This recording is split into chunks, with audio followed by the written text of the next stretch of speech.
Welcome back to the Overthinking Podcast, the show for women navigating fitness and life in a world that makes everything way more complicated than it needs to be. We're your hosts. I'm Kelsey. And I'm Bree. And if you're here, chances are you're tired of overthinking every fitness trend that demands us to shrink and has us feeling like we're failing at a system that never wanted to see us win. And let's be really clear about something up front.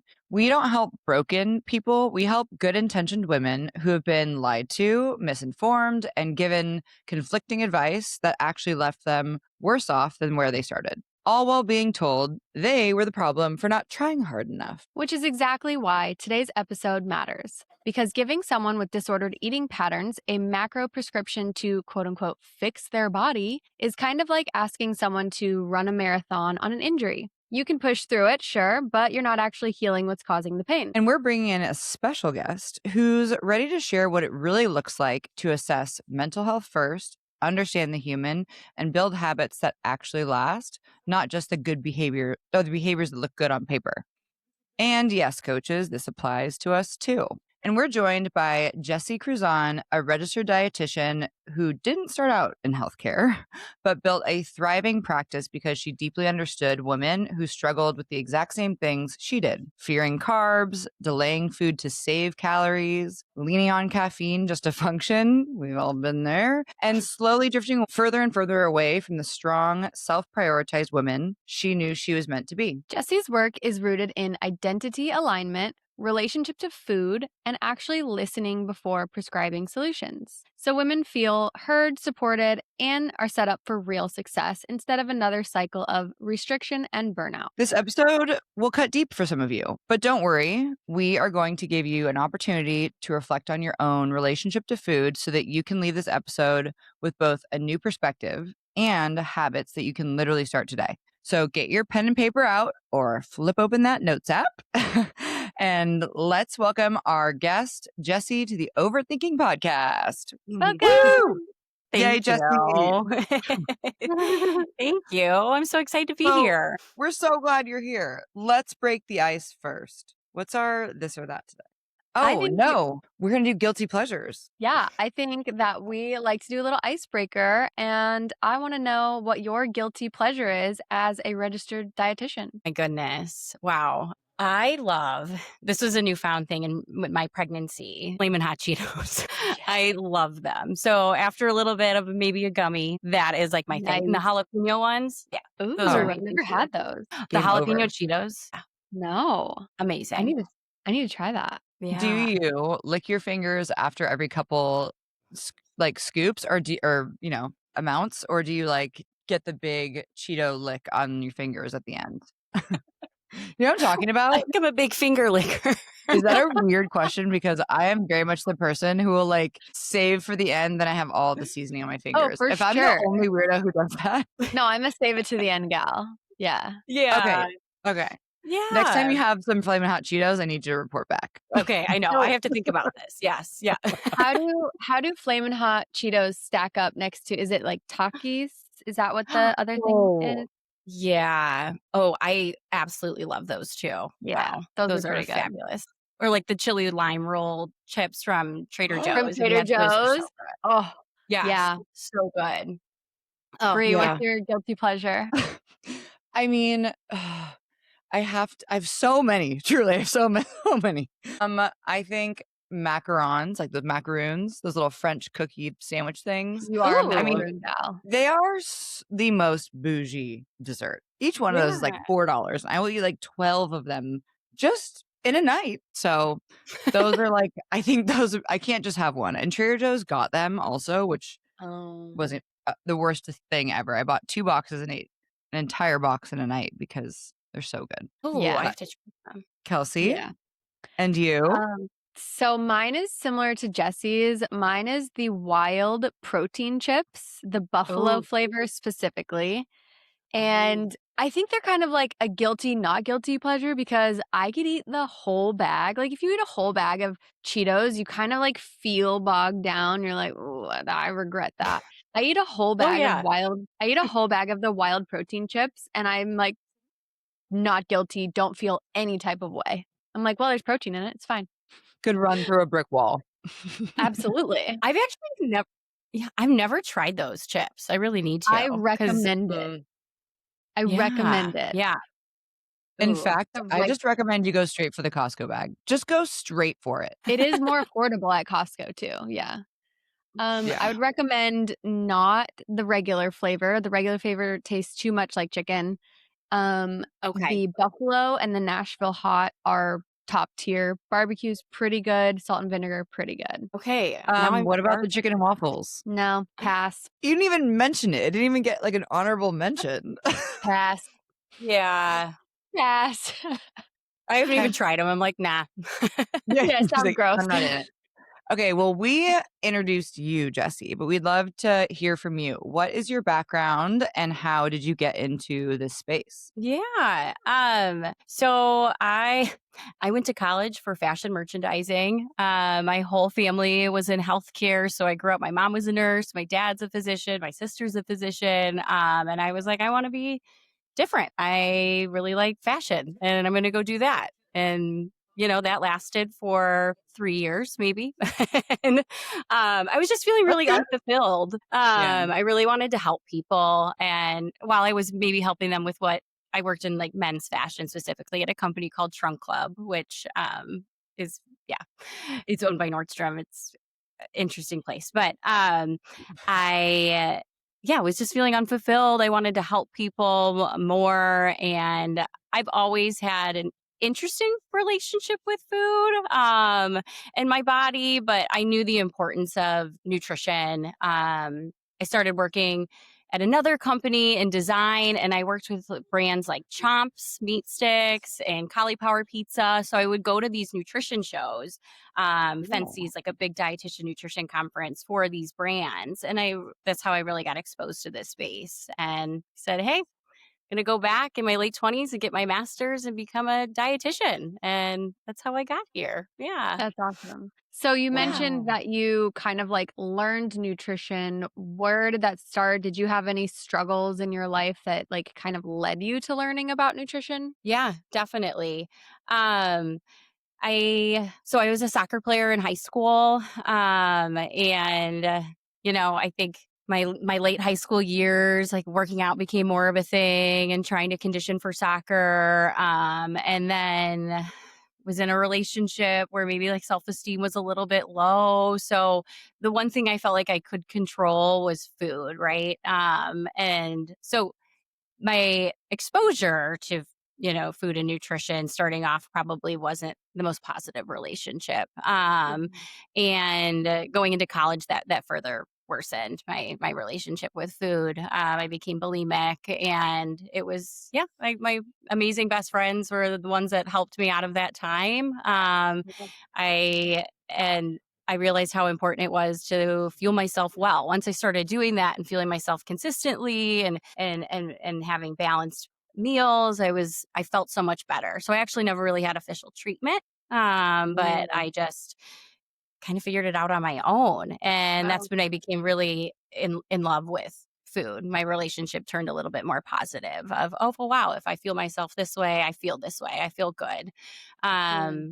And yeah, that's I just how want to that kind of highlight came how about. sweet it is that you're like became what I needed in the world, or I became the support that I needed. I feel like that Yeah. happens a lot in like sport, in fitness and coaching, but I think that was such a beautiful way of just showing that you needed you when you were younger, and that's Yeah. why you stepped into that power. And I just think that's so cool. Was it Yeah. hard to shift? Because you said you didn't have any like professional help. Was it hard for you to shift that like physical identity? Because I think a lot of like disordered eating is rooted in like appearance, right? Like you look at yourself in the mirror and you're like, I don't like what I see. And then the behaviors follow. How did you get yourself through like, okay, I have these eating behaviors and now I'm eating more, but now I'm okay with the appearance. Does that make Yeah, sense? definitely. Yeah, it does. And honestly, I think that took a lot of time because I think it also my relationship with food maybe improved, but my relationship with exercise changed. I became like an over exerciser. And these are patterns I often see in patients that I work with too, right? You kind of exchange one eating disorder for another. And so, I mean, it took a lot of time. While I never had formal treatment when I was struggling with bulimia in college, I did eventually seek out therapy as I was in my 20s. Actually, as I decided to pursue a master's, kind of weird timing, but also beautiful in a way because I was working on healing my relationship with food and my body as I was going to, or maybe that unfinished work I didn't work on as much in my younger 20s as I was going to help others with those things. Yeah. Yeah. Yeah. So if we could You were in the rewind, trenches. yeah, like if we could rewind and like think of that version of you and like really sit with her for a moment. And I think anybody listening to this, we have a version of us who maybe was feeling really stuck and felt really hopeless and like there was nowhere to go. Like I'm so glad your friends were there to lift you up. But what would you tell yourself now if you could just like scoop her up and give her a hug? Yeah. Well, if I could scoop her up and give her a hug, I would tell her that, looking a certain way or being a certain body size isn't going to fix what I was really feeling. And I think that's, often we think like, oh, if I'm thin, then X, Y, and Z will happen for me. I'll be happier. But usually Yeah. what happens is, okay, maybe that result's achieved, but what's the next thing I want to fix? Right. I focus on something else. Yeah. The arrival So fallacy. Just keep yeah. moving the goalpost forward. Yeah, so Mhm. I would I tell myself that I don't have to love who I am in that moment, and this is something I do say to patients is, like, you don't have to love your body right now, but more so just have, like, a neutral approach about it, Yeah. and then scientifically, I would explain, we're not doing some great things to our metabolism, Jesse. What do I you mean by cannot that? wait to get into that. Yeah. I Yeah. mean, like chronic under eating, over exercising at that time, like would go out and drink. Mhm. Yeah, I was a little bit younger in my 20s and on the weekends and then go into the same pattern during the week, start over. That, Yeah. it starts on Monday, that kind of thing. Yep. So, Yep. which isn't great for all the stuff. Yeah, your metabolic adaptation. So my body relied on less calories. My hormones were impacted by that, all of those things. Yeah. Is there one specific pattern that really changed course for you? Like anything about like your journey with food or even your journey with exercise? Was there one kind of catalyst for you? Or habit that you changed that kind of like was the catalyst for more change? Yeah. Yeah. So I was diagnosed with PCOS at I think it was 25. I hadn't had a menstrual cycle in about, or maybe it was 26. I hadn't had a menstrual cycle in like 6 or 7 years. Wow. So I started to dive a lot more into one. I had no idea what that was. They just, they're like, we're going to do an ultrasound, look for cysts. I'm like, okay. And then hello, lots of cysts. Yeah. So I started looking more into that and understanding how I needed to fuel myself or what would be best for fueling myself with that. Now we know like PCOS is almost, there's so much information out there about it. And almost like a buzzword, even though it's a medical diagnosis, but it And can be kind of a misinformation as buzzword. well. Yeah. And yeah, a lot of misinformation too.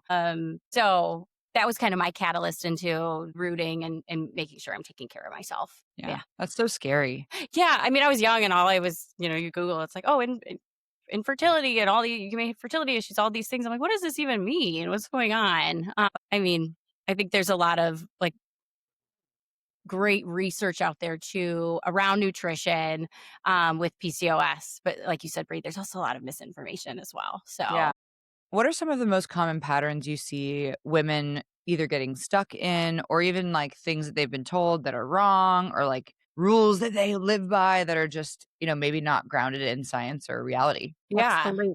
definitely. Well, I think it depends on like the age range you're working with, but I often see women thinking they have to eat, whatever their goal may be. But if their goal is weight management, they have to eat so little I do everything I can. I can only eat like 1,000 calories a day or 1,200 calories a day to lose weight. Or so we get into this pattern of the under eating, overeating cycle. And this is something I see so Mm. often: skipping meals, not eating enough all day, trying to eat as little calories as possible, or they're eating and they have the mental restriction, which can definitely play a role there. And then at the end of the day, it's okay, well, fuck it, I didn't eat much all day, so I can, I eat everything. Of course, right? You're super hungry.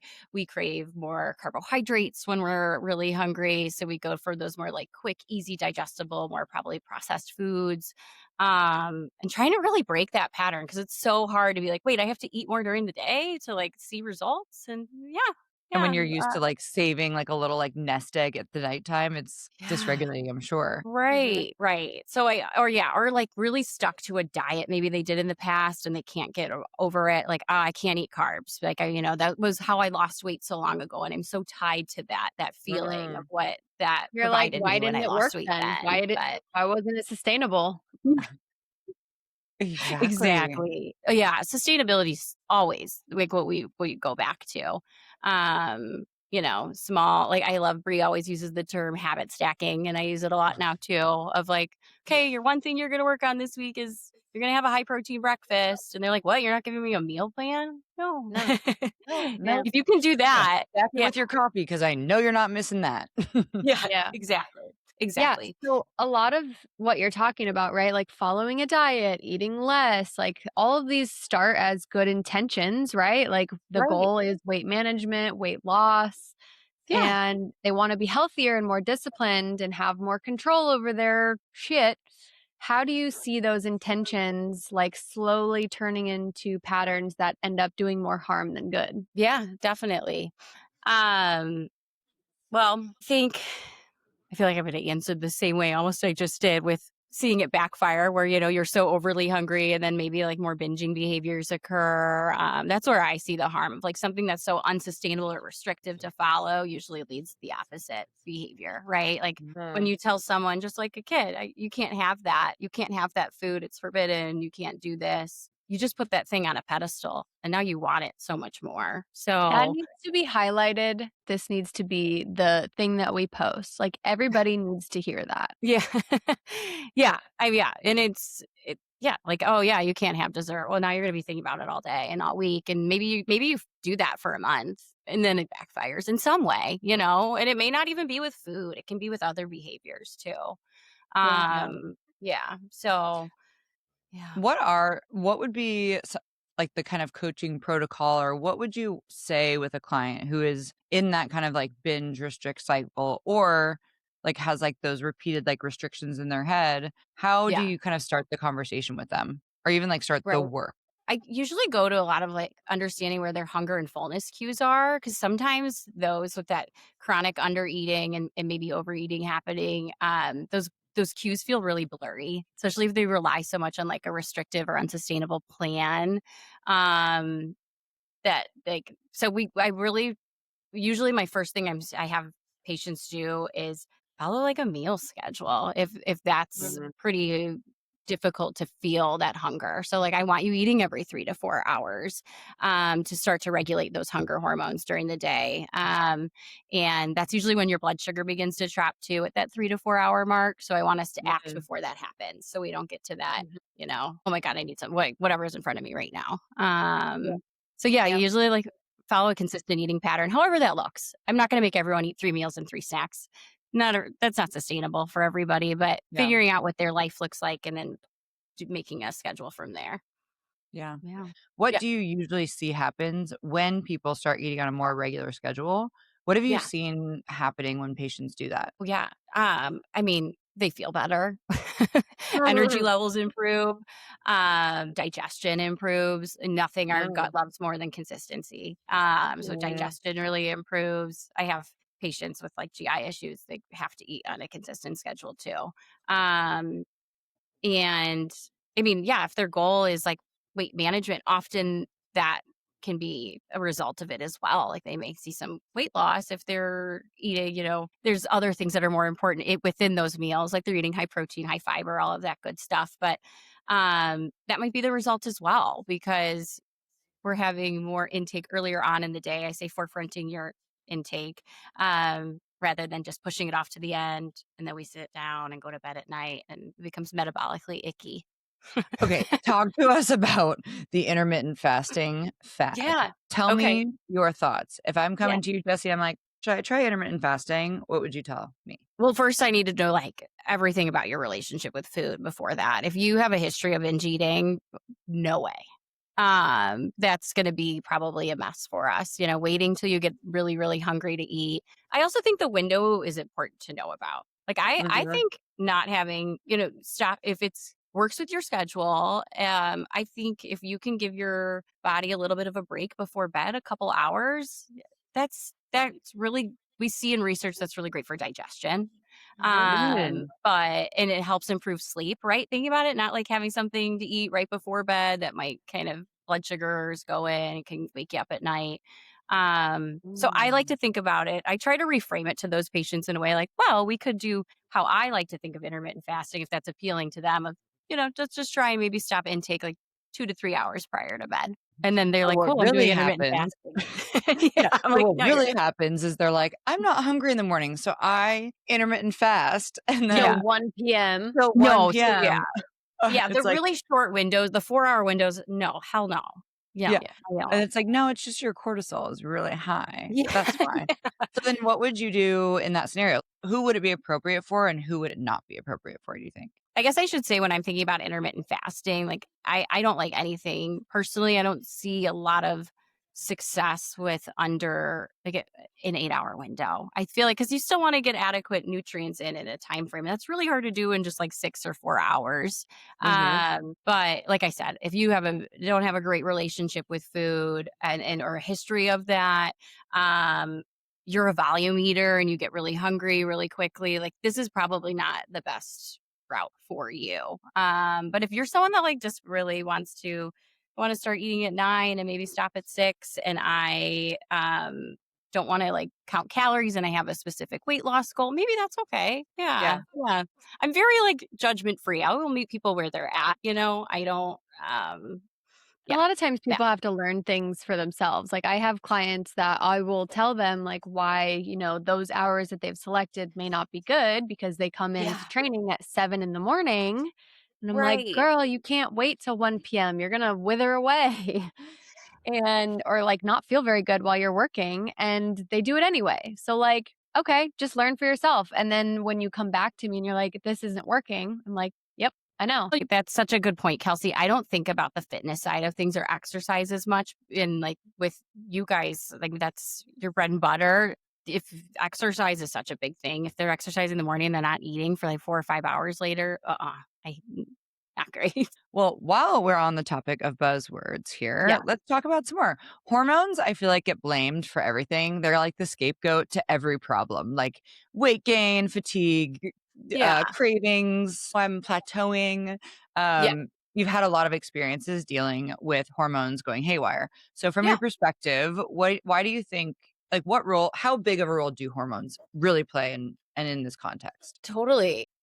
I think that we do like overhype or over complicate things with hormones sometimes. Like the biggest thing I see that's beneficial for hormones when I'm thinking about hormones and thinking of things like insulin, which regulates our blood sugar, cortisol, or stress hormone, as those are hormones that are a little bit more like aligned with food intake and I think eating balanced and consistently is so not a sexy answer is like the best thing you can do. So many, if someone is diagnosed with PCOS and maybe they reside in a larger body, they're often prescribed like a low calorie diet, or this used to be the way. I hope it's changing, like a low calorie diet to lose weight. And that's like the worst thing you could possibly do for PCOS. You're therefore like eating less, putting your body in stress. You raise cortisol, which therefore increases insulin, more blood sugar is released, and it contributes to that insulin resistance. It just gets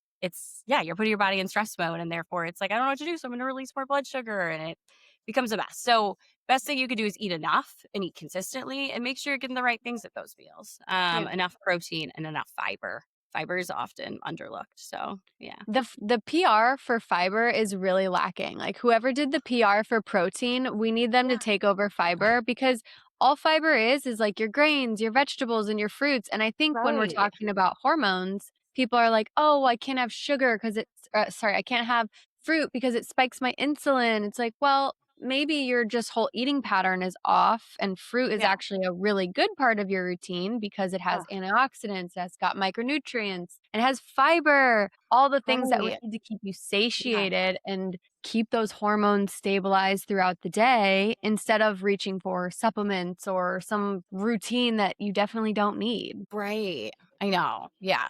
Same with fiber needs a PR boost, and so does fruit, man. Fruit is like, oh, it's so I can't explain to one more person that fruit is not going to make you gain weight. I Yeah. know. Like, yeah. The Yeah. people who were in charge of making fruit bad for you really should just like hop to the other side I and really know. market fiber. I mean, and let's talk about fiber. What's like a fiber goal? What's like the basis for fiber? What should we try to get?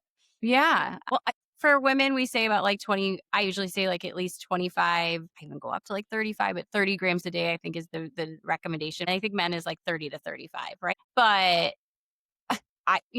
fiber is a hard one. I think protein, because it is so, the grams of protein are everywhere. There's like little tools to calculate protein. Fiber is so different from food sources, fruits, veggies, whole grains, nuts, seeds.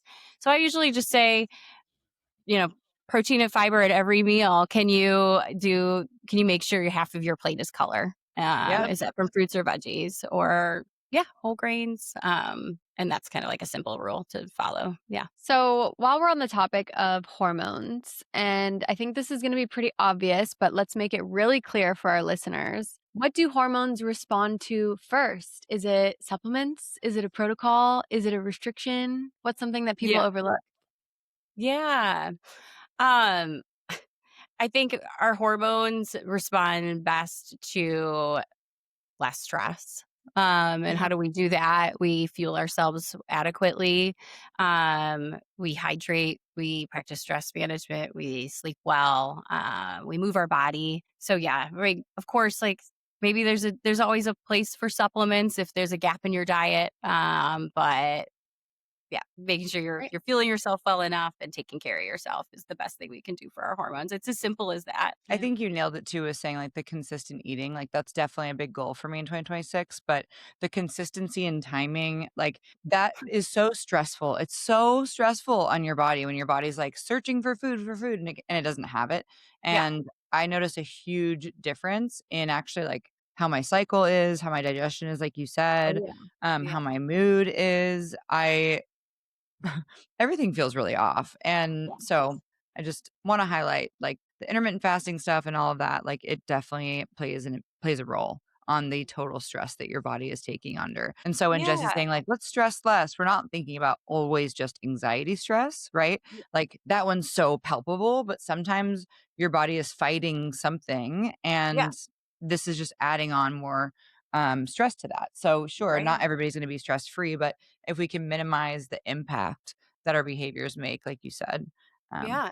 Yeah. Definitely. yeah, Nothing over exercising and under eating is so stressful on our body. Yeah. yes. What do women need to hear, permission wise, before real change can really begin? Yeah. It's okay to feel hungry. And um Tell me more about that one. yeah, I feel like we're living in this world right now, and this will, further go into our further conversation of like trying to dismiss food noise and dismiss being hungry when those are normal things. Like we all should feel hungry. It's your body's sign, and it's awesome if you have that signal to tell you that you need fuel. And it's like I think I preach this. This would be my thing that I'm, preaching from the mountaintops is you got to eat consistently throughout the day. Ugh, It's so just like hard. I know, and it's like I feel like I've said it 5,000 times. It's so hard. I'm guilty of it. Bree probably knows. Well, I'm also the worst offender. So it's like, Yeah, yeah, but I know it. I feel it. I leave, and I'm like, why do I feel so? Oh, like work at the end of the day. Low energy, weird, low blood Mhm. sugar, yeah. shaky. Oh yeah, I didn't feel myself. Hmm. Yeah, And then we add yeah, caffeine on top, which makes you also feel worse. yeah. It distracts from that food noise. It suppresses the appetite so you don't eat, but then that spike in blood sugar is going to come back and drop real fast, and then you're just shooting yourself in the foot. Yeah. Right, Yeah. right.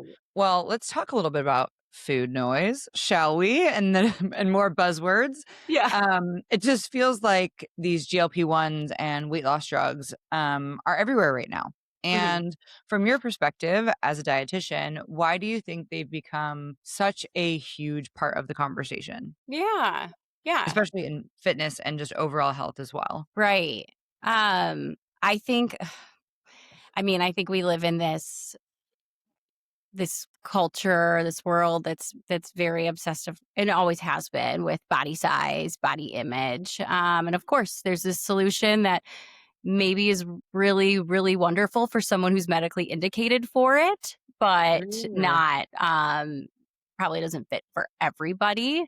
No judgment if you use one or take one, but Is like a Take a break. perfect candidate for it, right? Like, I yeah, feel like I can speak to this. I know a girl who she's in my circle. She does everything possible. She runs, she does cardio, she eats well, she meal preps, she lifts weights with me 4 or 5 times a week, yeah, and she never saw progress. Like, something was holding her back. yeah, There's some different, like, health things, but she's the perfect candidate for a GLP-1 because she's done everything right. She has the lifestyle to complement it, and it just helped her, like, reach that edge that she wasn't able to without it. yeah, definitely. Yeah. And I think you need to really be informed on everything about them before you start it too. Like what the possible side effects could be, and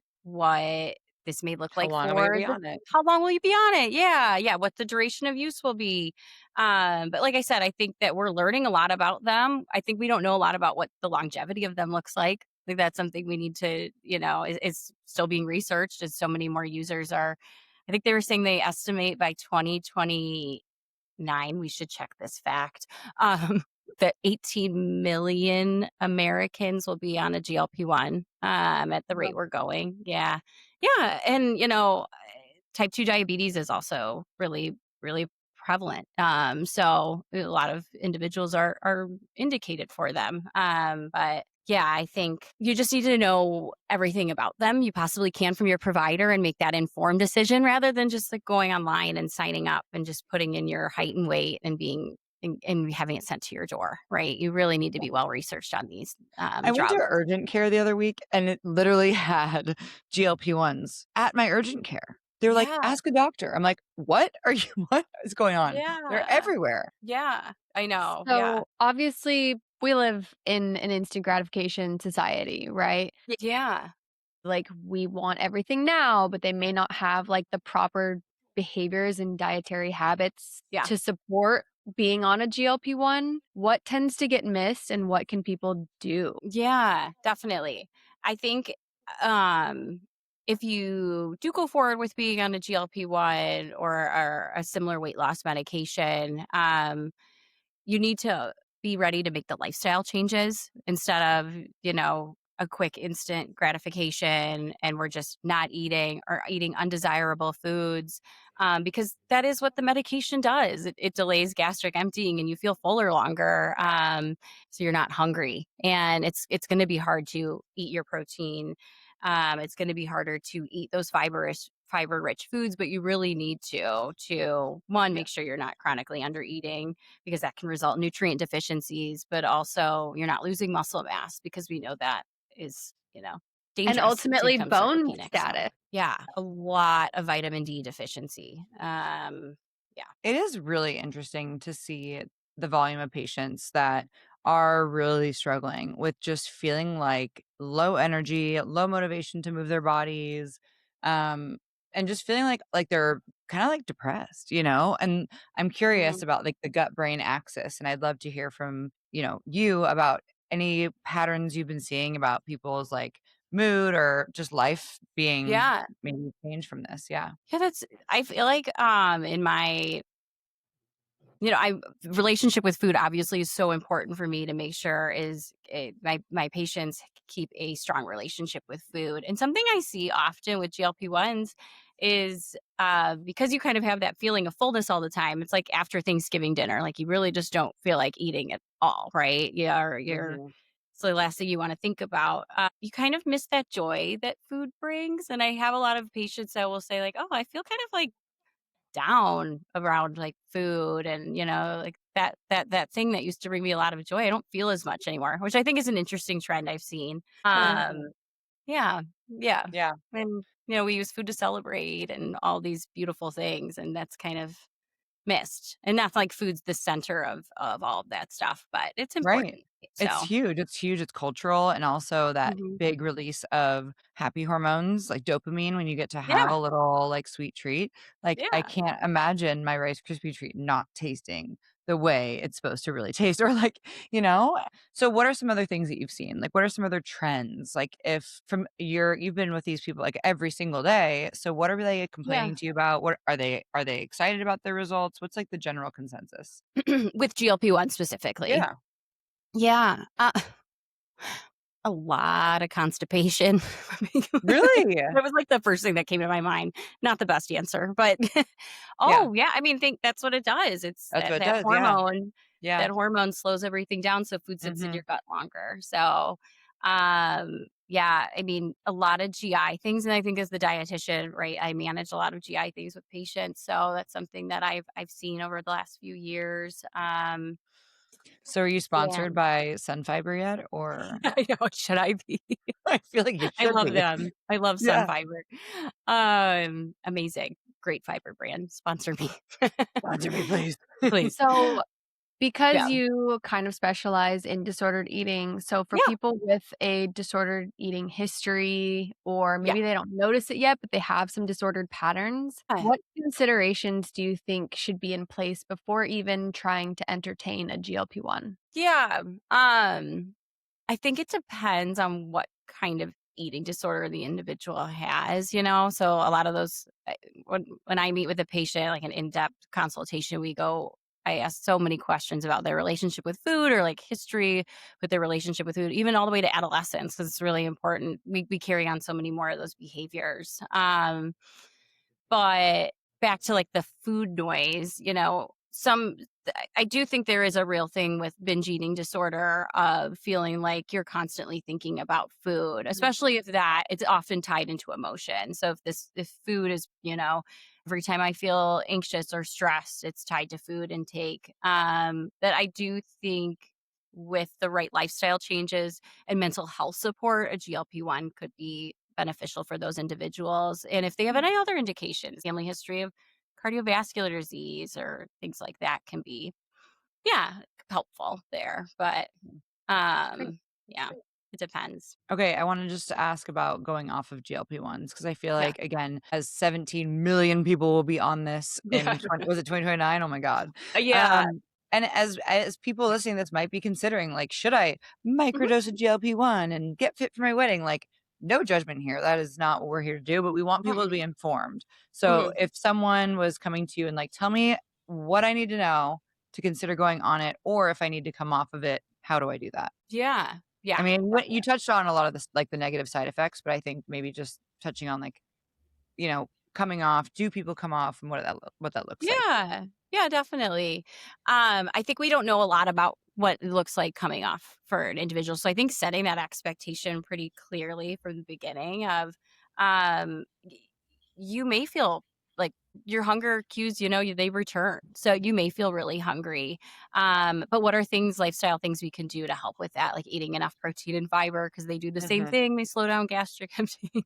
um, and making sure if they're going to start this medication, however that looks, microdosing, long term, short term, we are doing the lifestyle changes behind the scenes that will be beneficial if they do decide to go off of the medication. So you're not setting yourself up for failure by not eating or not eating the right types of foods. um, and then you're ravenous is the term I often hear. Yep. Oh, yeah. Yep. We Yeah. talk about ghrelin on the podcast, the ghrelin Yeah. gremlin that Yeah. Yes. comes out. I I call her your inner goat. Yeah. Inter I love that.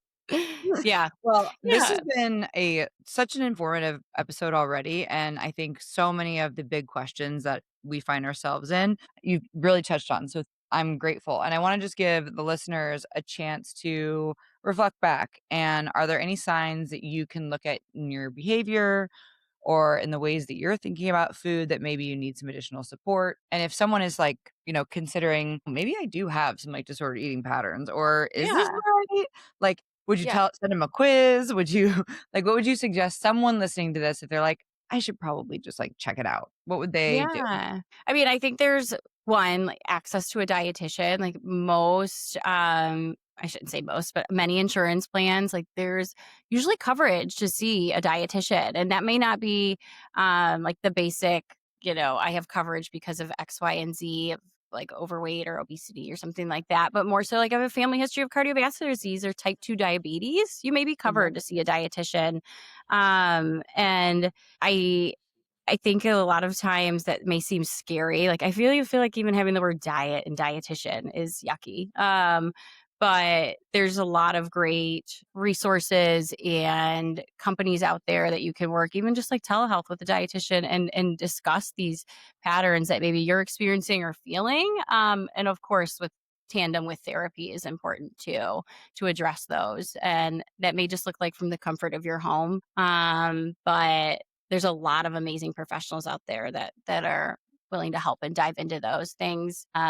Because I always say that eating disorders never it I don't want to say it's like it's a mental health issue. I mean, right? It doesn't just leave you. It can still Mhm. return. So having the tools to navigate that if it does feel like it's creeping back in, because it Yeah. will, is so important. So I have a yeah. client with history of disordered eating, and she mentioned she's like been recovered for some years, and she Yeah. mentioned that her partner had said something the other day and it really like triggered her. Right. And she had to like recall a lot of the work that she had done in her therapy. Yeah. Fortunately, she had the tools, but yeah, Right. Yeah. never goes Yeah. away. Yeah. Right. Yeah. Yeah. So having those tools is really important. Yeah. So, if someone is looking for or is already working with a dietitian or nutrition coach, what do you think is like the biggest red flag to watch out for? Oh. It's spicy. You said a little picante tonight. Okay. Yeah. I would say if you're being recommended a shitload of supplements without someone really like asking about what you eat in a day, or like a cleanse of some sort based on some symptoms, red flag for sure. Food first, supplements are beautiful and there's a place for them, but it should be supplementing your diet. So, and then same thing if it's something really restrictive and there's a lot of food rules or, a plan that doesn't align with you and your lifestyle, it's not gonna work. So, Right? Mm. that's another Like red if flag. you're Yeah. vegetarian Yeah. and they're telling you to eat meat, that's obviously not going to work. Yeah. Yeah. Yeah. Or if you can't have, like, I don't know, carbohydrates or, fruit, Yeah. run. Okay. So, Can we just do like a one little rapid fire question? Okay. Okay. For the people who say carbs are bad, what would there was, a patient comes in and they sit in your chair and they're like, carbs make Yep. me fat. I can't have carbs. What would you tell that woman? Well, first, I always would ask, "Where did you hear that?" Because I love it. I wanna know that. That's, like, my biggest thing. Yeah. "Where did you Yes. hear that?" Where'd you learn this? Um No, and then just describing like what carbohydrates are and what they do for us. They are eating carbohydrates, which I think is funny if people tell me that. And I'm like, cool, your body doesn't know the difference between a brownie and an apple. They both break down to a glucose molecule. So, we don't need to like moralize food if one's bad or good for you. Okay. I mean, while we have her here, I just thought it'd be good to think about maybe supplements specifically. That's kind of a buzzword too, where Yeah. people are like, oh, I got to take this brain health and this fish oil and and Yeah. CoQ10. What is like the base level supplement, if anything, that we should be thinking about as women? Oh my gosh. Well, like we said, that fiber number, sometimes it's like Sun hard to fiber. obtain. Jesse for sun fiber. Okay. I love a fiber supplement, especially too, like if you're getting a little older and your LDLs, your cholesterol's creeping up, nothing better than a fiber supplement to help with that. Also just helps with digestion, non-habit forming, like a laxative. So love a Benefiber, Metamucil, or Sun Fiber. And then I honestly like can't maybe protein supplement if needed, if, that's hard to obtain protein through Whole Foods based on like if a patient's really busy or what their lifestyle looks like. It's so hard. There's no like exact, it just depends on what their diet looks like and their lifestyle. Yeah. Yeah. Yeah. So then you That's need to hire a it. dietitian to figure it out and stop buying Yeah, $75 exactly. AG1 because you probably don't need it. Yeah. And Yeah. one more about food. If there was like one thing that you could have told that in the beginning of the episode, that younger version of you, and Oh, like a piece of advice, like a little golden nugget, what would you tell her going yeah. forward? Um, you're not happier in a small, like, you're not gonna be happier just because you're in a smaller body or because you threw up that meal. That was, like, the weirdest. Like, this isn't benefiting you. Yeah. Um, no, but seriously, like, I think that was always, I'll be happier when I'm, thinner, or I will be that competitive nature with friends and stuff in college. Like, I need to be thinner than Mm. that. That's not going to result. It's not going to benefit you. So be in the moment now, and yeah, take care of yourself. That's what I would tell myself now. Aw, Is there Yeah. any last minute takeaways you just need our listeners to know? the whole world. Yeah. Oh my goodness. Wow. That is okay. I think a big thing is it's really hard to get all of the nutrients you need in 1 or 2 meals a day. So spread that out. Spread it out. Eat Love throughout it. the day. Yep. Snaps. Snaps. Snaps Snap. all around. And snacks are good. Oh my gosh, that's another one. Snacks are needed. They are the bridge between meals. Balanced snacks are game changers. So Okay, don't be afraid of what is a snacks. snack?